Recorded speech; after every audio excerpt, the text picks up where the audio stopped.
있습니다. 중국 전국시대 말기 한비자라고 하는 인물이 있었습니다. 그는 법과 사상을 집대성한 정치이론가로 알려져 있습니다.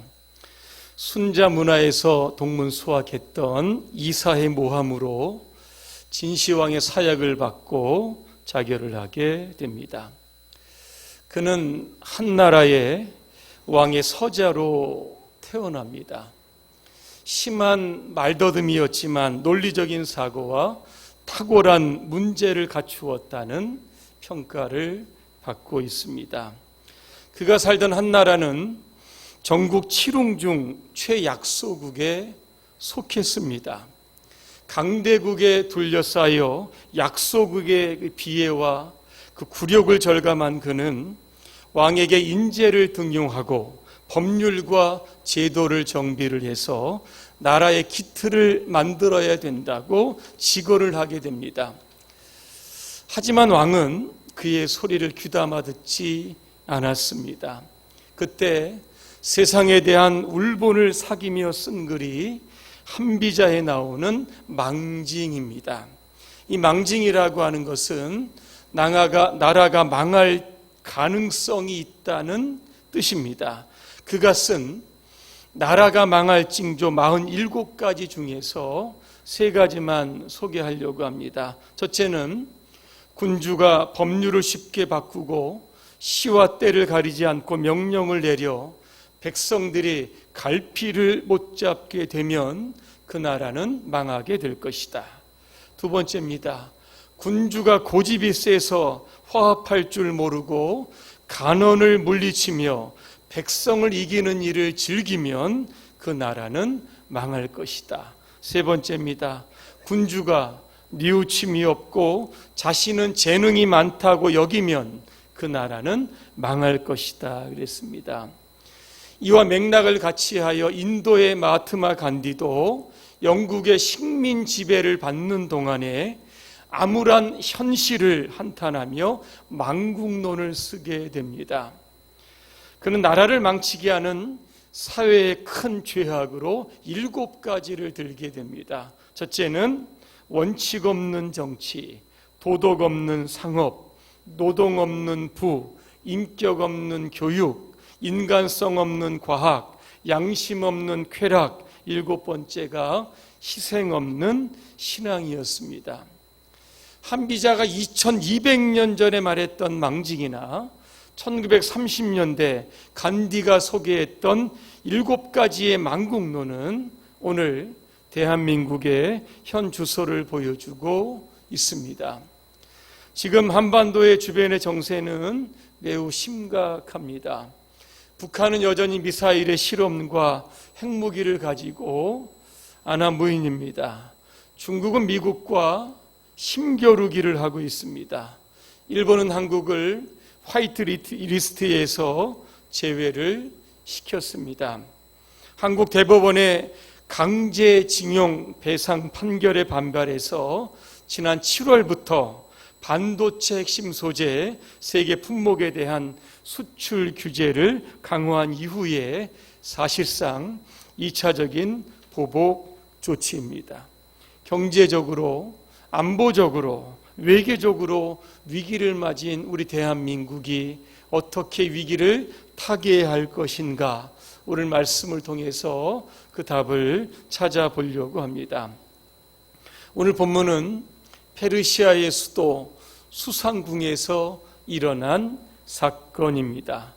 자, 바벨론을 멸망시켰던 페르시아의 고레스 왕은 페르시아의 포로로 잡혀왔던 남유다 민족들에게 고국으로 돌아가라고 하는 명령을 내립니다. 그때 많은 이들이 예루살렘으로 귀환했지만 일부의 사람들이 그곳에 남아서 정착을 하게 되었습니다. 우리는 이들을 가리켜서 디아스포라, 유대인이다, 그렇게 부릅니다. 오늘 본문은 페르시아에 정착했던 유대인들에 관한 이야기입니다. 자, 시간이 흐릅니다. 그 나라에 정착도 하고 안정된 삶을 살아갑니다. 그런데 때 아닌 죽음의 회오리 바람이 불어오기를 시작을 했던 겁니다. 참고로 디아스포라 유대인들은 타국에 살고 있지만 그 나라에 동화되지 않았습니다. 자기들끼리 모여 집회를 열고 율법을 지키며 살았기 때문에 그 당시에 페르시아에 살던 소수 민족들의 미움의 대상이 되었던 적이 많았습니다. 자, 그러던 중에 오늘 아각 사람 하만이 페르시아의 제2인자가 됩니다. 이 하만은 원래 아말렉 사람입니다. 이 사무엘 상하에 보게 되면 사무엘이 그 아말렉 왕 와각을 죽이게 되는 장면이 나옵니다.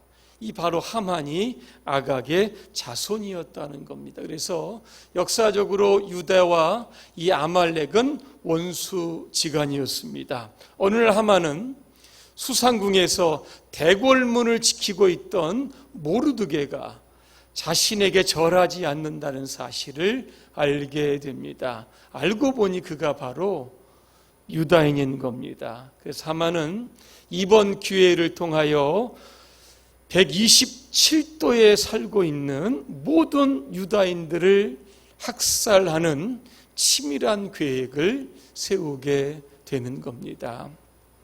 왕의 제가를 받고 조서의 도장을 찍습니다. 조서의 내용은 이렇습니다. 12월 13일 하루 동안에 남녀노소할 것 없이 유다인을 모조리 죽이고 그들의 재산을 약탈하라고 하는 조서가 이제 127도에 붙이게 되었던 겁니다. 이제 꼼짝없이 유대인들은 죽게 되었습니다. 이 나라의 위기 앞에 어떻게 에스더와 모르드게가 이 위기를 타개하는지 오늘 세 가지 말씀을 드리려고 합니다. 첫째는 공동체 의식을 가져야 합니다. 자, 오늘 모르드게는 하만이 127도에 사는 모든 유대인을 죽이라고 하는 그러한 조서가 공포된 줄 알고 그는 어떠한 반응을 보이게 되냐면 옷을 찢습니다. 재를 뒤집어 쓰고 성중에 나아가 대성통곡하며 울게 됩니다. 이 사실을 알았던 유다인들도 역시 모르드게처럼 애통하고 있었습니다.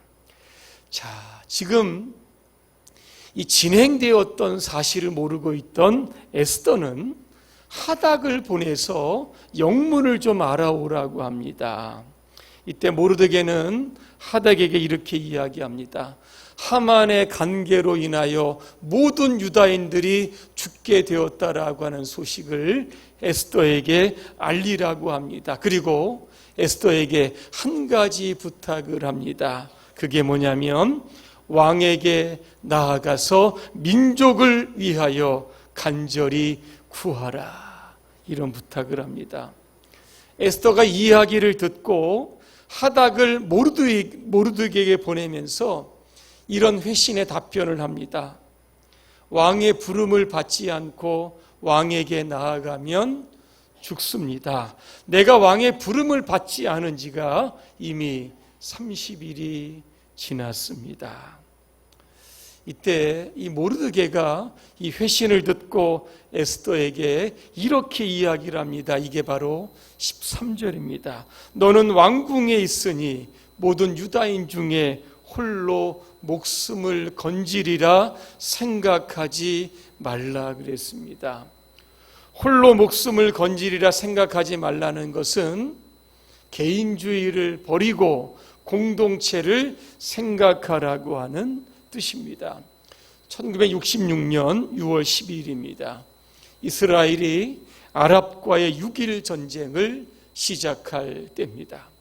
미국의 스테펀드 대학교의 총장은 유대교 학생들과 아랍계 학생들을 모아놓고 이렇게 이야기를 합니다. 당신들의 고국에서 전쟁이 발발했습니다. 동요하지 말고 다가오는 학기말 시험에 최선을 다해 주십시오. 며칠이 지납니다. 학생들이 다 사라졌습니다. 알고 보니까 유대인 학생들은 고국의 전쟁에 참여하기 위해서 짐을 싸서 고국으로 돌아갔습니다. 그런데 아랍계 학생들은 차출 명령이 두려워서 모두가 다 숨어 버렸습니다. 전쟁의 결과는 어떻게 되었을까? 300만도 안 되는 이스라엘이 1억이 넘는 아랍과의 싸움에서 승리하게 되었던 겁니다. 전쟁의 승패의 요인이 어디에 있었을까? 바로 공동체 의식입니다. 애국심에서 이 전쟁의 승패가 판결이 났던 겁니다. 나치 독일 하에서 투옥이 되었던 마틴 니물러 목사님이 이런 이야기를 한 적이 있습니다. 독일에서 그들은 반대 정당 사람들을 숙청할 때 나는 정치가가 아니기 때문에 말을 하지 않았습니다. 그들은 유대인들을 잔인하게 죽였는데 나는 유대인이 아니기 때문에 말을 하지 않았습니다. 그들이 노동조합에 가입한 노동자를 체포하러 왔는데 나는 내가 노동조합원이 아니기 때문에 말을 하지 않았습니다. 그들이 카톨릭 교도를 잡으러 왔는데 나는 개신교도이기 때문에 아무 말도 하지 않았습니다. 마침내 나를 잡으러 왔습니다. 그때 나를 위해 말해줄 사람이 아무도 없었습니다. 이렇게 이야기를 합니다. 공동체 의식이란 어떤 것일까를 생각해 봅니다. 마치 바다에 떠 있는 한 척의 배와도 같습니다. 배가 전복하거나 침몰하게 되면 선장도 죽고 선원도 죽고 그 배에 탑승한 모든 승객도 죽게 되어 있는 겁니다. 우리는 대한민국이라고 하는 배를 함께 타고 있습니다. 나홀로 개인주의에 빠져서 나만 안전하고 내 가족만 잘 되면 된다라고 하는 이러한 개인주의적인 의식은 우리가 버려야 하는 겁니다. 나라를 사랑하는 마음으로 나라를 우리가 지키는 그러한 마음으로 우리 모두가 다 하나라고 하는 이러한 공동체의 의식으로 우리 모두가 무장해야 하는 겁니다. 두 번째, 나라 사랑하는 마음은 나라를 위해서 금식하며 기도하는 겁니다. 오늘 16절에 보면 에스더가 모르드게에게 이렇게 대답을 합니다. 당신은 가서 수산에 있는 유다인을 다 모으고 나를 위하여 금식하라. 밤낮 3일을 먹지도 말고 마시지도 마소서. 나도 나의 시녀와 더불어 이렇게 금식한 후에 규례를 어기고 왕에게 나아가리니 죽으면 죽으리이다 그랬습니다.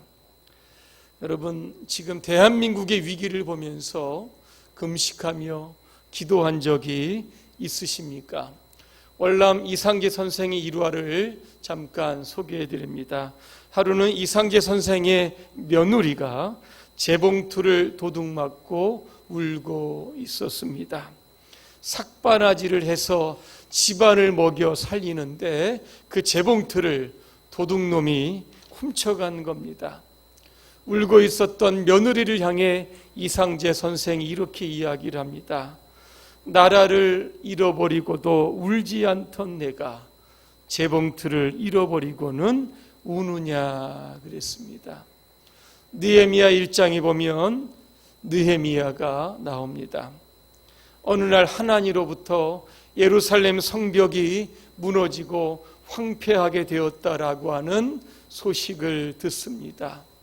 느헤미야 1장 4절에 보니까 내가 이 말을 듣고 앉아서 울고 수일 동안 슬퍼하며 하늘의 하나님 앞에 금식하며 기도했다 그랬습니다.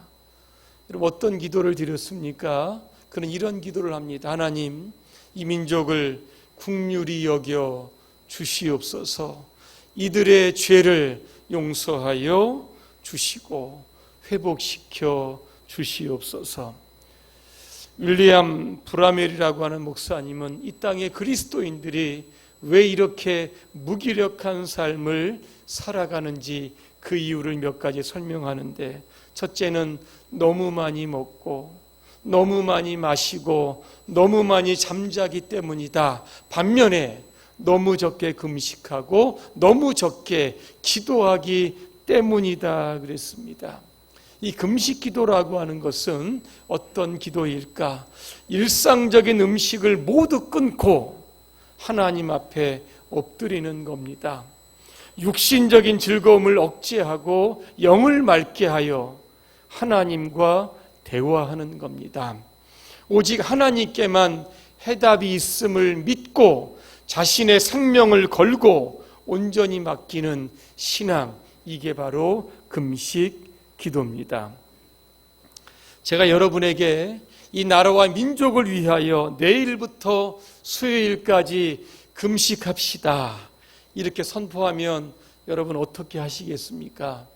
금식하시겠습니까? 나는 절대 못합니다. 안 먹고 일을 어떻게 합니까? 어지럽습니다.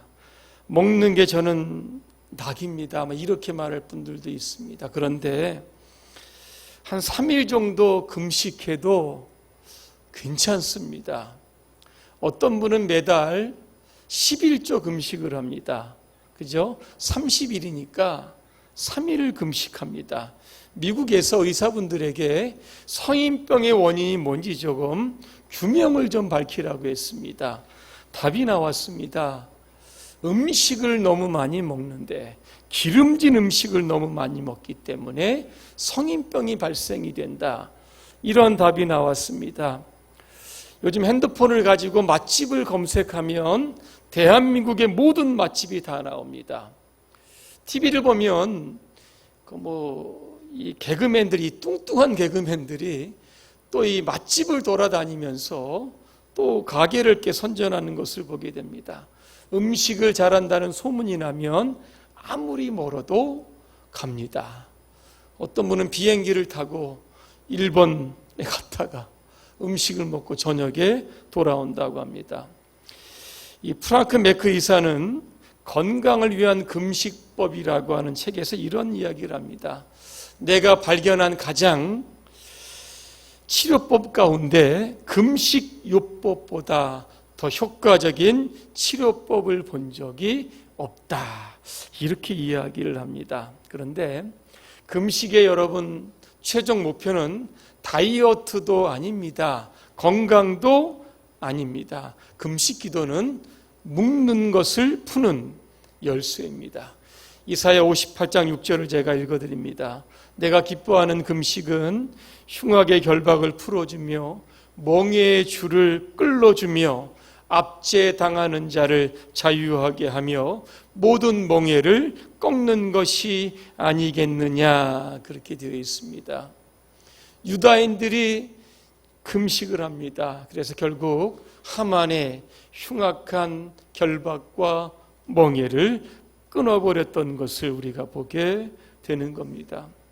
어떤 분들은 입만 열면 대통령을 욕하고 나라를 욕하고 위정자들을 욕합니다.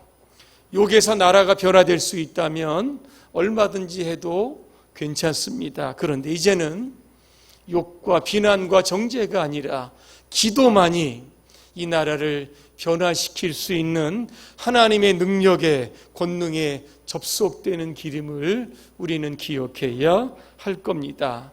어떤 분은 기도를 폭탄에 비유를 했는데 금식 기도를 원자폭탄에 비유했습니다. 그만큼 강력하다는 겁니다. 이 땅에 천만의 그리스도인들이 3일을 금식하며 하나님 앞에 엎드린다라고 하면 지금의 위기를 하나님께서 해결해 주실 줄로 믿습니다. 마지막 세 번째입니다. 죽으면 죽으리이다라고 하는 결단과 각오와 용기가 있어야 합니다. 오늘 모르드게는 에스더에게 이런 말을 합니다. 14절 하반절에 보니까 내가 왕후의 자리를 얻은 것이 이때를 위함이 아닌지 누가 알겠느냐 그랬습니다. 어떤 분은 현 시대를 가리켜서 도망가는 세대다 그랬습니다. 자신의 위치, 역할, 본분에서 많이 벗어나 있다라고 하는 뜻입니다.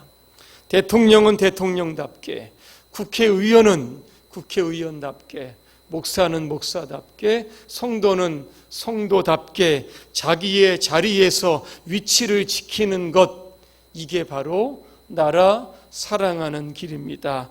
오늘 에스더의 사명은 무엇일까? 왕후라고 하는 자리에서 나라를 구원하는 겁니다. 여러분, 에스더 1장에 이렇게 쭉 보면 하나님께서 예전에 왕후였던 와스디를 폐하는 장면이 나옵니다. 왕이 불렀는데 와스디가 안 나온 겁니다. 그런 일로 인하여 그가 폐위가 됩니다. 그 다음에 에스더가 왕후의 자리에 앉게 되었던 겁니다. 독립운동가였던 안창호 선생은 평소에 4대 정신으로 살았다고 합니다. 네 번째가 뭔지 아십니까? 용감이라고 했습니다. 용기가 있는 인간이 되자. 오늘 에스더는 3일 금식한 후에 왕이 부르지도 않았음에도 불구하고 규례를 어기고 왕에게 나아갑니다. 그때의 결단을 죽으면 죽으리이다 그랬습니다. 여러분, 에스더가 죽었습니까? 에스더 5장 2절을 제가 한번 읽어드립니다. 아수르의 왕이 어전에 있다가 왕후 에스더가 뜰에 선 것을 본즉 매우 사랑스러움으로 손에 잡았던 금규를 그에게 내밀었다 그랬습니다. 이것은 하나님의 은혜입니다. 에스더가 왕의 부름을 받지 않은 지가 30일이 넘습니다. 그리고 유대인들이 못살당할 그러한 시기가 점차 가까이 옵니다. 이번에 왕을 만나지 않으면 유대인들이 다 죽게 되는 겁니다. 그런데 왕의 눈에 에스더가 매우 사랑스럽게 보였다는 것은 유다 민족을 향한 하나님의 특별한 사랑이 작용했다라고 하는 겁니다. 결국 모르드게를 죽이려고 했던 사형대에 하만이 달려 죽게 됩니다. 모르드게는 어떻게 되었을까? 에스더가 10장 3절로 끝나는데 그 3절에 이렇게 됩니다. 유다인 모르드게가 아수로의 왕의 다음이 되었다 그랬습니다. 여러분, 나라의 총리가 되었던 겁니다. 결론입니다. 2015년에 이찬수 목사님이 썼던 죽으면 죽으리다라고 하는 책이 있습니다. 이 책의 저자는 이런 이야기를 합니다. 유대 민족이 절망적인 위기를 만났을 때 모르드게와 에스더는 그 민족에게 희망의 끈을 보여주었다. 그렇게 이야기합니다. 저는 이 시간 이 자리에 계신 여러분 모두가 지금 위기를 맞고 있는 대한민국의 모르드게와 에스더가 되시기를 주님의 이름으로 축복합니다. 그래서 지금의 위기를 축복의 기회로 전환시키는 하나님의 위대한 사람들이 되시기를 주님의 이름으로 축원합니다. 기도하겠습니다. 은혜로우신 하나님, 나라가 위기를 맞으면 이 땅에 1천만의 성도들이 금식하며 하나님의 도움을 구할 수 있도록 도와 주시옵소서. 금식 기도는 원자 폭탄과도 같다고 했습니다. 능력 있는 기도를 통하여 묶여 있고 얽매여 있는 그 모든 것들을 다 풀고 끊을 수 있도록 하나님께서 능력을 더하여 주시옵소서. 예수님의 이름으로 기도합니다. 아멘.